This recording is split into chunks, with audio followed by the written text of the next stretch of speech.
매일 공감 여섯 강의 92번 억울 이분법의 함정. 김용태 교수의 가짜 감정이라는 책에 보면 화가 나는데 오랫동안 표현하지 못하는 환경이 있게 되면 억울한 감정이 생긴다라고 이야기하고 있습니다. 이 억울함이란 슬픔과 화가 공존하는 상태라고 얘기하는데요. 화는 내가 원하는 것을 당장 실현하고 싶을 때 화를 내게 되죠. 화를 내서 상대를 움직이려고 하잖아요. 상황을 조절하려고 하잖아요. 근데 슬픔은 내가 원하는 걸 현실에서 이룰 수 없다라고 생각할 때, 그럴 때 슬프겠죠. 그러니까 서로 모순적이에요.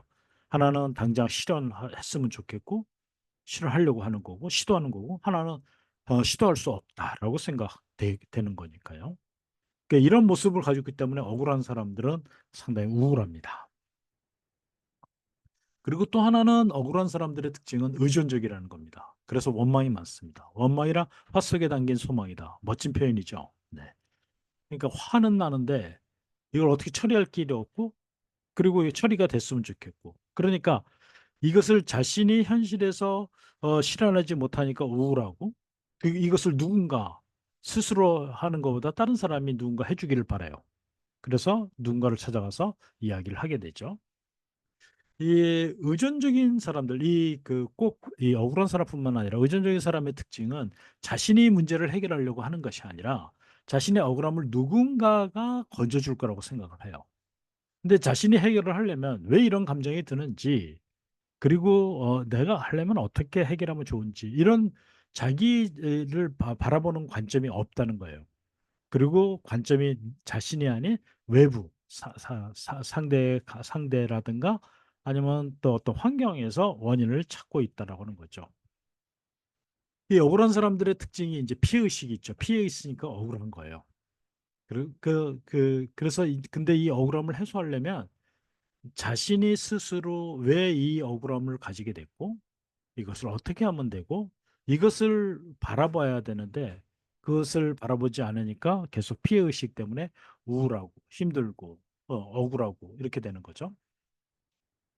그래서 우리가 이제 다른 사람의 잘못을 바로잡기 위해서는 두 가지 조건이 필요로 한데요. 하나는 내 영적 상태, 즉 내가 왜 이 일을 하려고 하는지, 내가 왜 억울한 마음이 드는지, 왜 이렇게 화가 나고 슬프고 하는 건지, 이런 것들이 이런 것을 살펴봐야 되고요. 다른 하나는 이걸 할 때, 그러니까 감정의 요동이고 감정에 휩싸이면 안 되고요. 평온해야 된다고 합니다.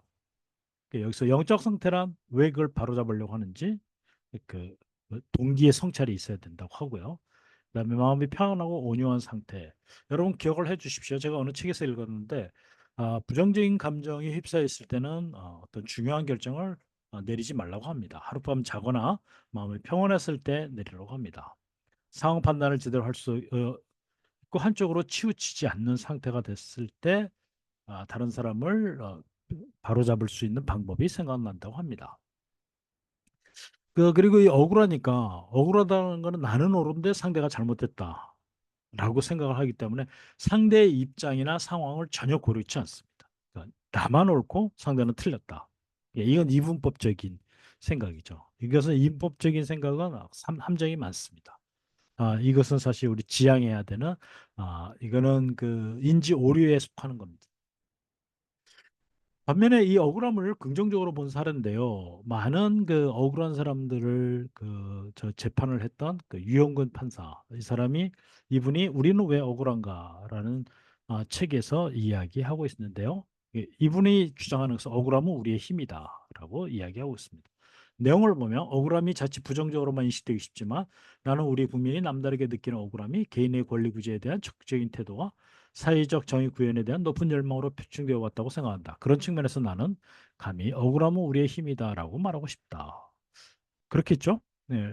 개인의 어떤 권리를 구제하고 구제에 대한 적극적인 태도, 네. 사회 정의 구현 이것을 위해서 재판을 하는 이런 측면에서 본다면 하나의 힘이라고 볼 수 있습니다.